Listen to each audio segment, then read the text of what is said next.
ناظرین، انجیلی میڈیا کی طرف سے آپ کو ایک اور ویڈیو میں خوش آمدید۔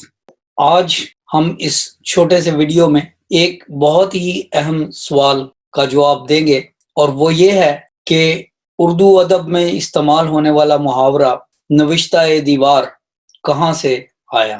انگریزی زبان میں اسے رائٹنگ آن دا وال کہتے ہیں۔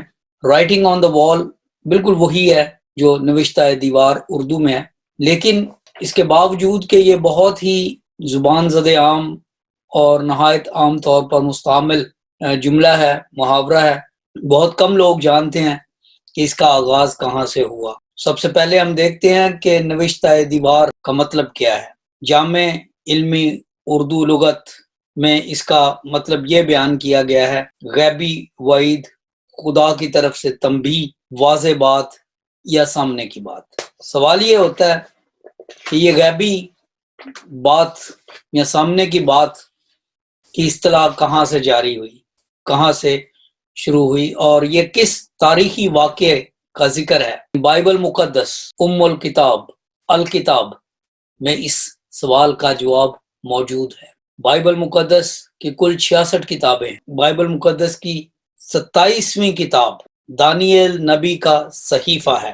دانیل نبی کی اس کتاب کے 12 ابواب ہیں، اور 5واں باب اس سوال کا جواب اپنے اندر لیے ہوئے موجود ہے۔ دانیل نبی کی کتاب 536 سے لے کر 530 قبل از مسیح میں لکھی گئی، اور اس کے مؤلف اور مصنف خود دانیل نبی تھے، جو عبرانی شخص تھے اور عبرانی نبی تھے جن کو نبوکدنضر جوانی کے ایام میں یروشلم سے یرغمال بنا کر، اسیر بنا کر لایا تھا۔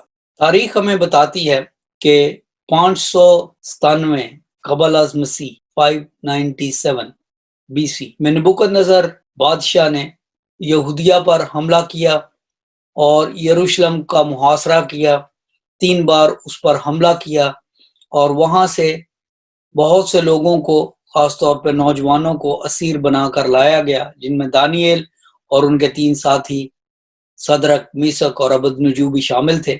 اور اس کے ساتھ وہ سلیمانی ہیکل میں سے تمام ظروف، سونے اور چاندی کے وہ مقدس ظروف جو یہوہ خدا کی عبادت کی رسومات میں استعمال ہوتے تھے، وہ بھی لے آیا۔ ان تمام باتوں کا ذکر بائبل مقدس میں ہے، دانیل نبی کے صحیفے کے پہلے باب میں بھی ہے۔ اس کے بعد ہم دیکھتے ہیں کہ نبوکدنضر کے ساتھ جو واقعات ہوئے وہ پہلے، دوسرے، تیسرے، چوتھے باب میں درج ہے، لیکن آج ہم جس واقعے پر اپنا فوکس رکھیں گے، مرکوز کریں گے اپنی توجہ کو، وہ 5ویں باب میں موجود ہے۔ اور یہاں پر لکھا ہے کہ یہ اب ذکر ہو رہا ہے 5ویں باب میں بیلشزر بادشاہ کا۔ بیلشزر کو نبوکدنضر کا بیٹا کہا گیا، حالانکہ وہ بیلشزر نبوکدنضر کا پوتا تھا، لیکن تاریخ میں اولاد کو بیٹا ہی کہا جاتا ہے، لہٰذا یہ بالکل جائز اور صحیح اس کی ڈسکرپشن ہے۔ اور یہاں پہ ہم دیکھتے ہیں 5ویں باب میں پڑھ رہا ہوں دانیل نبی کا صحیفہ 5 باب کی پہلی آیت سے: بیلشزر بادشاہ نے اپنے 1000 امراء کی دھوم دھام سے ضیافت کی اور ان کے سامنے مے نوشی کی۔ بیلشزر نے مے سے مسرور ہو کر حکم کیا کہ سونے اور چاندی کے ظروف جو نبوکدنضر اس کا باپ یروشلم کی ہیکل سے نکال لایا تھا لائیں، تاکہ بادشاہ اور اس کے امراء اور اس کی بیویاں اور حرمیں ان میں مے خواری کریں۔ تب سونے کے ظروف جو ہیکل سے، یعنی خدا کے گھر سے جو یروشلم میں ہے، لیے گئے تھے لائے، اور بادشاہ اور اس کے امراء اور اس کی بیویوں اور حرموں نے ان میں مے پی۔ صرف یہی نہیں، بلکہ انہوں نے ان میں مے پی، اور سونے اور چاندی اور پیتل اور لوہے اور لکڑی اور پتھر کے بتوں کی حمد کی۔ یہ ہے وہ منظرنامہ جس میں اب ایک عجیب و غریب واقعہ ہونے کو ہے، جو تاریخ میں صرف ایک بار ہوا اور جس کا ذکر بائبل مقدس میں پایا جاتا ہے۔ مثال، محاورہ عام ہے، کئی زبانوں میں پایا جاتا ہے: رائٹنگ آن دا وال، نوشتہ دیوار۔ نوشتہ دیوار کب ہوا، کیسے ہوا، یہ ہے جب بیلشزر اپنے امراء اور ان کی بیویوں اور حرموں وغیرہ کے ساتھ میں نوشی کر رہا تھا اور خدا کی ہیکل سے لائے ہوئے ظروف میں پیتے ہوئے بتوں کی حمد و ستائش کر رہا تھا۔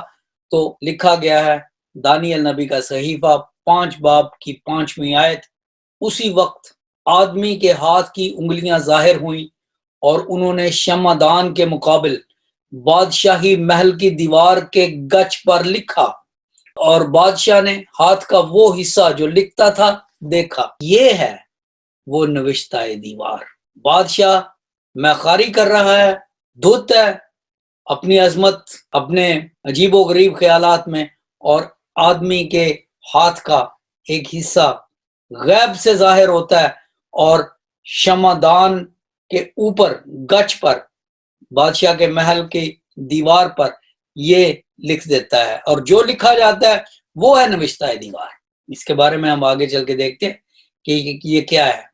پھر ہمیں بتایا گیا 6، 7، 8ویں آیت میں کہ کس طرح سے بادشاہ سراسیما ہوتا ہے، وہ گھبرا جاتا ہے۔ بیلشزر کے لکھا ہے کہ گھٹنے آپس میں ٹکرانے لگتے ہیں، یہ کیا ہو گیا ہے، اور وہ نہایت خوف زدہ ہوتا ہے اور حکم جاری کرتا ہے کہ اس کی سلطنت کے تمام فالگیروں کو، نجومیوں کو، جادوگروں کو، دانشوروں کو لایا جائے تاکہ وہ اسے بتائیں کہ یہ کیا معاملہ ہے۔ لیکن کوئی دانشور، کوئی قصدی دانشور اس کو یہ بات، پہلی بات ہے وہ پڑھ کے ہی نہیں بتا سکتا کہ کیا، اور اس کا مطلب نہیں سمجھا سکتا۔ یہ سب کچھ ہو رہا ہے تو اس وقت اس کی والدہ محترمہ اسے کہتی ہے، بادشاہ سلامت، ہمارے ملک میں، ہماری سلطنت میں ایک ایسا شخص موجود ہے جو اس مہمے کو حل کر سکتا ہے، اور وہ اسے یاد دلاتی ہے کہ کس طرح سے اس کے باپ یعنی اس کے دادا نبوکد نظر کو جب خواب آئے تھے تو ان خوابوں کی تعبیر کرنے کے لیے ایک عبرانی نوجوان کو بلایا گیا تھا جس کا نام دانیل تھا۔ لہٰذا حکم کیا جاتا ہے کہ دانیل کو حاضر کیا جائے، اور بادشاہ یہ اعلان کرتا ہے اپنے تمام امراء کے سامنے کہ جو شخص مجھے یہ پڑھ کے بتائے گا اور اس کا مطلب بتائے گا، اس نوشتہ دیوار کی تعبیر کرے گا، مجھے تعبیر بتائے گا، میں اسے ارغوانی خلعت بناؤں گا، اس کے گلے میں سونے کا توق ہوگا اور وہ 3 درجے کا حاکم بنایا جائے گا۔ اس کے باوجود کوئی نہیں بتا سکتا۔ لہٰذا جب دانیل کو لایا جاتا ہے تو دانیل نبی نے آگے بادشاہ کے ساتھ یہ بیان کیا کہ دیکھ بادشاہ، یہ جو تیرے تحائف ہیں یہ تیرے تک محدود رہے، مجھے نہیں چاہیے، لیکن اس کے باوجود میں تجھے یہ جو لکھا گیا ہے، یہ نوشتہ دیوار، اس کو میں پڑھ کے بھی سناؤں گا اور میں اس کا مطلب بھی تمہیں بتاؤں گا۔ لہٰذا سب سے پہلے وہ بادشاہ کو یہ تنبیہ کرتا ہے، 21ویں آیت میں لکھا ہے، اور وہ بنی آدم کے درمیان سے ہانک کر نکال دیا گیا، یعنی یہ نبوکد نظر ہے بیلشزر کا دادا، اور اس کا دل حیوانوں کا سا اور گورخروں کے ساتھ رہنے لگا، اور اسے بیلوں کی طرح گھاس کھلاتے تھے، اور اس کا بدن آسمان کی شبنم سے تر ہوا، جب تک کہ اس نے معلوم نہ کیا کہ خدا تعالیٰ انسان کی مملکت میں حکمرانی کرتا ہے، جس کو چاہتا ہے وہ یعنی خدا تعالیٰ قائم کرتا ہے، اور جس کو چاہتا ہے وہ حکومت دیتا ہے۔ لیکن تو اے بیلشزر اس کا بیٹا ہونے کے باوجود اس خدا سے ناواقف رہا۔ یہ ساری چھوٹی سی تقریر جو ہے یہ بائبل مقدس میں لکھی ہے۔ یہ کرنے کے بعد دانیل نبی پھر بادشاہ کو پڑھ کے سناتا ہے کہ وہ کیا لفظ لکھی ہے۔ 24ویں آیت، پس اسی کی طرف سے ہاتھ کا وہ حصہ بھیجا گیا، یعنی اسی کی طرف سے، خدا کی طرف سے ہاتھ کا وہ حصہ بھیجا گیا، اور یہ نوشتہ لکھا گیا، اور وہ نوشتہ یہ ہے، منے تکیل و فرسین، اور اس کے معنی یہ ہیں، منے یعنی خدا نے تیری مملکت کا حساب کیا اور اسے تمام کر ڈالا، تکیل یعنی تو ترازو میں تولا گیا اور کم نکلا، فرسین یعنی تیری مملکت منقسم ہوئی اور مادیوں اور فارسیوں کو دے دی گئی۔ یہ ہے نوشتہ دیوار، منے تکیل و فرسین، تولا گیا، کم نکلا تو تباہ ہو گیا۔ تیری سلطنت منقسم کر دیا۔ اور بے شک ہمیں بتایا جاتا ہے یہاں پر 29ویں آیت میں کہ بادشاہ نے اپنا وعدہ دانیل سے پورا کیا، لیکن اسی رات بیلشزر بادشاہ قتل ہوتا ہے۔ کیوں؟ اس لیے کیونکہ جب بادشاہ بیلشزر بابل کا بادشاہ اس وقت بابل کے اندر یہ ضیافت منعقد کر رہا تھا، تو دراصل بابل اس وقت محصور تھا۔ مادہ اور فارس کی طاقتوں نے، فوجوں نے اس کا محاصرہ کیا ہوا تھا، اور وہ بہت سالوں سے یہ دیواریں توڑ کر اندر آنے کی کوشش کر رہے تھے، لیکن بابل کے گرد دیواریں اتنی بڑی تھیں اور اتنی چوڑی تھی کہ تاریخ ہمیں بتاتی ہے کہ ایک دیوار پر 4 رتھ بیک وقت دوڑائے جا سکتے تھے۔ بابل کے شہر میں خوراک وافر تھی، پانی وافر تھا۔ فرات جس کا مطلب میٹھا پانی ہے، دریائے فرات بابل میں سے ہو کے گزرتا تھا، اور دیوار کے اوپر یہ ایک گیٹ پھاٹک لگا دیا گیا تھا تاکہ کوئی کشتی، کوئی چیز وہاں سے اندر نہیں آ سکتی تھی۔ لہٰذا بابل کے شہر میں اناج تھا، پانی تھا، ہر طرح کا تحفظ تھا۔ دیواریں اتنی بڑی تھیں کہ ان کو توڑا نہیں جا سکتا تھا، کسی طرح سے اس شہر کو تباہ نہیں کیا جا سکتا تھا۔ بادشاہ اس لیے میخاری میں مست تھا، اور اس نے یہ حماقت کی کہ خدا کو یہ چیلنج کیا اور سلیمانی ہیکل سے لائے ہوئے ظروف میں میخاری کی۔ نوشتہ دیوار، انسانی ہاتھ جو نظر آیا، اس نے لکھا منے منے تکیل و فرسین۔ جب محل کے اندر یہ ہو رہا تھا تو شہر کا محاصرہ کرنے والی فوجیں دریائے فرات کے پانی کو ڈائیورٹ کر کے، اس کا رخ موڑ کے دوسری طرف بھیجنے میں کامیاب ہو گئیں، اور یہ افواج پانی کے ذریعے، دریائے فرات کے ذریعے پانی کا لیول جب نیچے ہوا تو اندر آ گئیں، اور انہوں نے آ کے بابل کو فتح کیا۔ اور بائبل مقدس میں لکھا ہے اسی رات بیلشزر کو قتل کیا گیا۔ تاریخ دانوں نے مختلف سورسز سے، مختلف حوالوں سے، مختلف تاریخی کتب سے یہ سارا منظرنامہ جو ہے اس کی ڈیٹس نکالی ہیں، اور یہ مکمل طور پر یہ ہمارے پاس وقت کی لائن، ڈیٹ لائن موجود ہے، اور 12 اکتوبر 539 وہ تاریخ بنتی ہے۔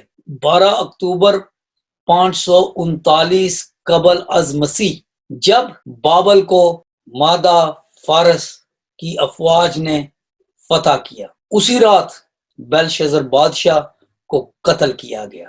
بائبل مقدس کا بیان سنیے، دانیل 5 باب اور اس کی 29ویں، 30ویں اور 31ویں آیت۔ تب بیلشزر نے حکم کیا اور دانیل کو ارغوانی خلعت پہنایا، اور زرین توق اس کے گلے میں ڈالا گیا، اور منادی کرائی گئی کہ وہ مملکت میں تیسرے درجے کا حاکم ہو۔ اسی رات کو بیلشزر کسدیوں کا بادشاہ قتل ہوا، اور دارا مادی نے 62 برس کی عمر میں اس کی سلطنت حاصل کی۔ نوشتہ دیوار کب ظاہر ہوا؟ 12 اکتوبر 539 قبل از مسیح۔ کہاں ظاہر ہوا؟ یہ سب سے پہلے بابل کے محل، بیلشزر کے محل کے سامنے پیغام تھا، بیلشزر کی سلطنت کے اختتام کا۔ بیلشزر کے محل کے کھنڈرات آج بھی موجود ہیں۔ جدید ملک عراق کے شہر بغداد سے اگر آپ 59-60 میل جنوب مغرب کی طرف سفر کریں تو وہاں پر کھنڈرات پائے جاتے ہیں، ان محلات کے جن میں وہ مے نوشی کی، مے خواری کی محفل جمی ہوئی تھی، جہاں پر یہ نوشتہ دیوار سب سے پہلے عیاں ہوا، سب کے سامنے ظاہر ہوا، جس کو دانیل نبی نے پڑھا، اور اسی رات بیلشزر بادشاہ کی سلطنت تمام ہوئی۔ لیکن یہ موجزانہ ظہور اس ہاتھ کا چونکہ ایک الہی مظہر تھا، لہٰذا یہ بات پھر تاریخ کا حصہ بنی، اور آج تک مختلف زبانوں میں اس کا استعمال ہوتا ہے، نوشتہ دیوار، رائٹنگ آن دا وال۔ اور یہ کہانی، یہ تاریخی واقعہ بائبل مقدس میں دانیل نبی کے صحیفے کے 5 باب اور اس کی 5ویں آیت سے شروع ہو کر 31ویں آیت تک مفصل طور پر بیان کیا گیا ہے۔ ناظرین، اگر آپ کو آج کی یہ ویڈیو پسند آئی ہے تو مہربانی سے انجیلی میڈیا کو سبسکرائب کیجئے، اس سے ہماری حوصلہ افزائی ہوتی ہے تاکہ ہم آپ تک بائبل مقدس، تاریخ، آثار قدیمہ، سائنس، طب، فلسفہ، ادب اور اس طرح کی دیگر ویڈیوز اب تک پہنچاتے رہیں۔ لہٰذا آپ کائنڈلی ہمارے چینل کو سبسکرائب کیجئے، شیئر کیجئے، لائک کیجئے، اور اگر آپ چاہتے ہیں کہ ہم کسی خاص موضوع پر کوئی ویڈیو بنائیں تو ہمیں ضرور مطلع کیجئے۔ بہت بہت شکریہ۔ God bless you all. Thank you for watching انجیلی میڈیا۔